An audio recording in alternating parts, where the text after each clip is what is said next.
पण 20 तारखेला दुपारी बातमी आली, गणेश नाईक साहेब त्या ठिकाणी येऊन गेले. परंतु गणेश नाईक साहेब डॉक्टरांना भेटले, कुटुंबियाला भेटले, आले आल्यानंतर नाईक साहेबांचा चेहरा आम्हाला काहीतरी गडबड आहे. अशा गाडीत बसताना आम्ही जवळ गेलो, साहेब डॉक्टर काय बोलतो, तर त्यांनी सांगितलं देवाजवळ प्रार्थना करूया. आणि तिथून आपलं हातपाय पूर्ण झाले. बरोबर देवाजवळ प्रार्थना करतो की ज्या माणसाने अनेकांना मदत केली. एक मराठी कार्यकर्ता सांगत होता की रात्री 2 वाजता जरी तरी हा माणूस पोलीस स्टेशनला फोन करायचा, हॉस्पिटलच्या अडचण असेल तर डॉक्टरला फोन करायचा, आधी आम्हाला सहकार्य करायचं. त्याच्यावरची शोककला बातमी आल्यानंतर अगदी स्तब्ध झालो. तिथे काय शक्यच नाही. प्रशांत पाटील आणि विरोध हे शक्यच नाही. सगळं आठवतं.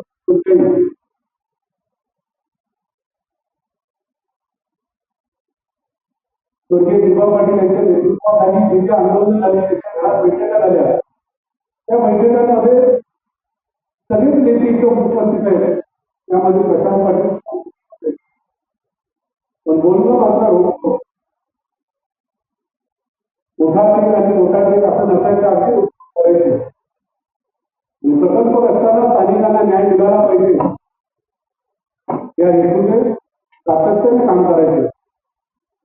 आम्ही गेले माझी 27 वर्ष विद्यार्थी कलेपासून त्यांच्या सोबत आहे. त्यांचा बंधू मनोहर ठाकूर आणि मी सातत्याने त्यांच्या सोबत असायची. आम्हाला खूप अनुभव आहे, खूप आठवणी आहे. सगळ्याच आठवणी मानू शकत नाही, पण खूप वाईट घटना घडली. म्हणजे प्रशांत भाऊंचं जाणं ही तालुक्याची किंवा या जिल्ह्यातील एकाही माणसाला बदलेल. मगाशी मी व्हिडिओ आणि पोलीस निरीक्षक आपले नावाशिवाला होते, परंतु अनेक वर्षापासून विचार आहे. त्यांना तो व्हॉट्सअप पोचल्यानंतर त्यांनी सांगितलं तो खूप विदेशी खूप शॉपिंग असं कसं होऊ शकतो. सिडकोचे एवढी चेअरमन आणि डिजिटल साहेब यांना मी व्हॉट्सअप पाठवला आणि त्यांनाही बोलवून पाठवलं. मी खूप एनडीचे चेअरमन उमेश पवार यांनी सुद्धा दुःख व्यक्त केलं. असा एक नंतर नेतृत्व आपल्यामधून गेलेलं आहे. आपण सगळे या सभागृहात शोक व्यक्त करण्यासाठी आलं, दुःख व्यक्त करण्यासाठी आलं, त्याला आधार दिला. मी जास्त काही बोलत नाही. अनेक वक्तव्य त्यामध्ये त्या दिवशी आमच्या राष्ट्रवादी काँग्रेस पक्षाचे नेते जयंत पाटील साहेब आणि माजी खासदार संजीव नाईक बोलले. खूप वेळ झाला होता म्हणून शोकसभेच्या वेळी आपल्याला बोलता येतं. आपण विचार करून या शोक आपण ऐकू. त्या ठिकाणी अनेक राजकीय पक्षाचे आपण मंत्री आलेलं, आपण सगळे प्रेमापोटी आमच्या प्रेमापोटी आलेलं. ज्या ज्या वेळेस प्रकल्प आंदोलन, कामगारांचे आंदोलन, त्यावेळी भाऊंची खूप आठवणी. त्या ठिकाणी त्यांच्या आता टीव्हीचे डायरेक्टर मी माझं मनोरंजन माझा इथेच थांबवतो. सर्वांना विनंती करेन आपण अनेकांना बोलता येईल, परंतु आपण माहिती आणि आपलं शब्दात सर्वांना.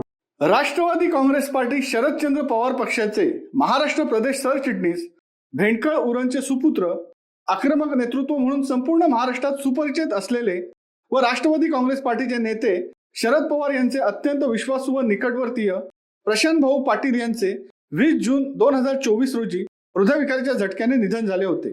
त्यामुळे प्रशांत पाटील यांच्यावर प्रेम करणारे पदाधिकारी, कार्यकर्ते, समर्थक, मित्रवर्ग, विविध पक्षाचे नेते हे महाराष्ट्रात सर्वदूर असल्याने सर्वांना एकत्रित करून भावपूर्ण श्रद्धांजली वाहण्याच्या दृष्टिकोनातून गुरुवार दिनांक 27 जून multipurpose hall JNPT township Uran येथे सायंकाळी 4 ते 7 च्या दरम्यान शोक सभेचे आयोजन करण्यात आले होते. उद्धव बाळासाहेब ठाकरे शिवसेनेचे माजी जिल्हा प्रमुख व JNPTचे कामगार विश्वस्त भाई दिनेश पाटील यांनी या शोक सभेचे आयोजन केले होते. भर पावसात या शोक सभेला तुफान गर्दी झाली होती. गर्दी एवढी होती की शेवटी हॉलही अपूर्ण पडला. शोक सभेच्या विचारमंचावर प्रशांत भाऊंच्या आई हिरावती पाटील, प्रशांत भाऊ यांच्या पत्नी प्रज्ञा पाटील, मुले डॉक्टर आदित्य पाटील, अद्वैत पाटील, भाऊ पत्रकार प्रवीण पाटील, CA राजेश पाटील, कपिला पाटील, नूतन भट्टाचार्य, मनोहर ठाकूर, अविनाश घरत आदी उपस्थित होते. तर मान्यवरात शिवसेनेचे माजी आमदार मनोहर शेठ भोईर, शेकापचे माजी आमदार बाराम पाटील, काँग्रेसचे जिल्हाध्यक्ष महेंद्र घरत, पनवेल काँग्रेसचे जिल्हाध्यक्ष सुदाम पाटील, माजी नगराध्यक्ष JM म्हात्रे, मनसे जिल्हाध्यक्ष संदेश ठाकूर, काँग्रेस नेते RC घरत, शिवसेनेचे दीपक भोईर, जगजीवन भोईर, काँग्रेसच्या महिला अध्यक्षा रेखाताई घरत, कामगार नेते संतोषभाई घरत, राष्ट्रवादी काँग्रेस पक्षाचे नेते सुरदास गोवारी, ॲडव्होकेट भार्गव पाटील, उरण नगर परिषद गटनेते गणेशभाई शिंदे, शेतकरी कामगार पक्षाच्या महिला तालुकाध्यक्ष सीमा घरत, हास्य प्रबोधनकार संजीवन म्हात्रे, शिक्षक नेते नरसू पाटील, KNP विश्वस्त रवी पाटील, माजी पंचायत समिती सदस्य दीपक ठाकूर, मच्छीमार नेते मार्तंड नाखवा, उरण सामाजिक संस्थेचे सरचिटणीस संतोष पवार, कॉम्रेड भूषण पाटील, उरण सामाजिक संस्थेचे अध्यक्ष सुधाकर पाटील, खोपोलीचे नेते दत्ताजी मसूरकर, शिवसेनेचे पनवेलचे माजी नगरसेवक रमेश घुडेकर, राष्ट्रवादीचे सामाजिक न्याय विभाग रायगड जिल्हाध्यक्ष सदानंद एलवे, उल्वे शहर अध्यक्ष संतोष काठे, पनवेल महानगरपालिकेचे माजी सभापती काशीनाथ पाटील, उरण उत्कर्ष समितीचे अध्यक्ष गोपाळ पाटील, शिवसेना रायगड उपजिल्हा प्रमुख नरेश रहाळकर, कामगार नेते ॲडव्होकेट सुरेश ठाकूर, अखिल भारतीय कराडी समाजाचे अध्यक्ष मदन गोवारी, राष्ट्रवादी काँग्रेसच्या महिला कार्यकर्त्या कौतिक भांडारकर, सामाजिक कार्यकर्ते जयद मुल्ला आदींची उपस्थिती होती. शोक सभेचे सूत्रसंचालन प्रसिद्ध निवेदक नितेश पंडित यांनी तर आभार प्रदर्शन JNPTचे विश्वस्त दिनेशभाई पाटील यांनी केले. या शोक सभेला सर्वच राजकीय पक्षाचे पदाधिकारी, कार्यकर्ते, विविध सामाजिक संस्था संघटनेचे पदाधिकारी, सदस्य, राष्ट्रवादी काँग्रेस पार्टीचे पदाधिकारी, कार्यकर्ते, प्रशांत भाऊ यांचे समर्थक, मित्रपरिवार, कुटुंब, नातलग मोठ्या प्रमाणात उपस्थित होते. त्यावेळी प्रशांत भाऊंच्या आठवणीने सर्वांना अश्रू अनावर झाले. प्रशांत भाऊ गेले नाहीत, प्रशांत भाऊ आमच्या हृदयात आहेत. त्यांचे विचार व कार्य पुढे नेऊ, त्यांचे स्वप्न पूर्ण करू असा संकल्प या निमित्त पदाधिकारी, कार्यकर्ते, समर्थकांनी केला. राष्ट्रवादी काँग्रेस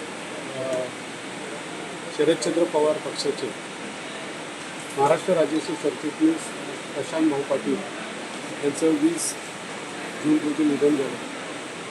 खरं म्हणजे आजही विश्वास पटत नाही की एवढा उमदा कार्यकर्ता, खंबीर नेतृत्व असलेला आमच्यातून निघून जाणं ही इथल्या स्थानिक प्रकल्पग्रस्त आणि कामगारांसाठी खूप मोठी हानी झाली. ते खंबीर नेतृत्व होतं, एक आक्रमक नेतृत्व होतं. स्वर्गीय दिबा पाटील यांच्या नेतृत्वाखाली जे आंदोलन झाले त्या आंदोलनामध्ये त्यांनी आक्रमक भूमिका घेऊन व्यवस्थापनाला जागीच तिथं नमवण्याचं काम त्यांनी केलं होतं. प्रकल्पग्रस्तांबद्दल त्याला असणारी आस्था, खरं म्हणजे शरदचंद्र पवार साहेबांच्या नेतृत्वाखाली काम करत असताना आम्हाला आठवतोय काही वर्षापूर्वी ते शिवसेना प्रमुख माननीय बाळासाहेब ठाकरेंच्या नेतृत्वाखाली जिल्हा प्रमुख म्हणून त्यांनी काम केलं. 1995ला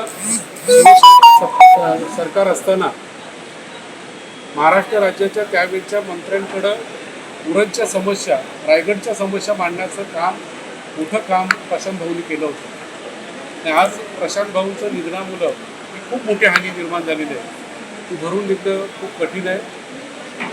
पण आजच्या शोकसभेच्या निमित्तानं तुम्ही बघितलं असाल सर्वच राजकीय पक्षाचे नेते मंडळी या ठिकाणी उपस्थित होते. आपण उपस्थितीमध्ये बघितलं तर राजकीय पक्षात चे कार्यकर्ते होते, पण मोठ्या संख्येने सर्वसामान्य जनता त्या ठिकाणी होती, गोरगरीब जनता त्या ठिकाणी होती, ज्यांना एक आधार वाटत होता. प्रशांत भाऊ, कामगार क्षेत्रातले कामगार मोठ्या संख्येने होते, कारण त्यांना एक प्रशांत भाऊ खूप मोठा आधार वाटत होता. रात्री बेरात्री एखादी समस्या फोनवर मांडल्यानंतर ती समस्या लगेच सोडवण्याचं काम किंवा सुखदुःखात सहभागी असणाऱ्याचं काम प्रशांत भाऊ करत होते. आणि आज त्यांच्या दानाने या परिसरात आपण बघाल तर प्रत्येक घरात दुःख झालेलं, प्रत्येक घरात, म्हणजे ते ज्येष्ठ असतील, तरुण असतील किंवा लहान असतील, त्याला प्रत्येकाला एक हवाहवासं वाटणारे नेतृत्व म्हणजे प्रशांत पाटील आज गेल्याचं खूप मोठं दुःख होतं. त्यांच्या आत्म्यास शांती लाभो आणि त्यांच्या कुटुंबियांना चांगलं आधार आणि शक्ती देण्याचं काम ईश्वराने करावं आणि त्यांना त्यांच्या पाठीशी नक्कीच सगळा समाज गंभीरतेने उभं राहील असं मी सांगतो. त्यांची दोन्ही मुलं खूप उच्च शिक्षित आहेत. वहिनी प्रज्ञा वहिनी खूप उच्च शिक्षित आहेत. त्यांच्या आई खूप चांगले आहेत, बहीण आहे, त्यांची भाऊ आहेत आणि या सगळ्या कुटुंबियांना आपण आज सगळ्या या नेते मंडळींनी आणि सर्वसामान्य जनतेने त्यांना आधार दिलेला आहे. शिवसत्ता टाइम्स न्यूज ब्युरो उरण. दे धडक बेधडक वृत्त देणाऱ्या आपल्या शिवसत्ता टाइम्स न्यूज चॅनलला लाल बटन दाबून सबस्क्राईब करा आणि बेल आयकॉनला क्लिक करायला विसरू नका.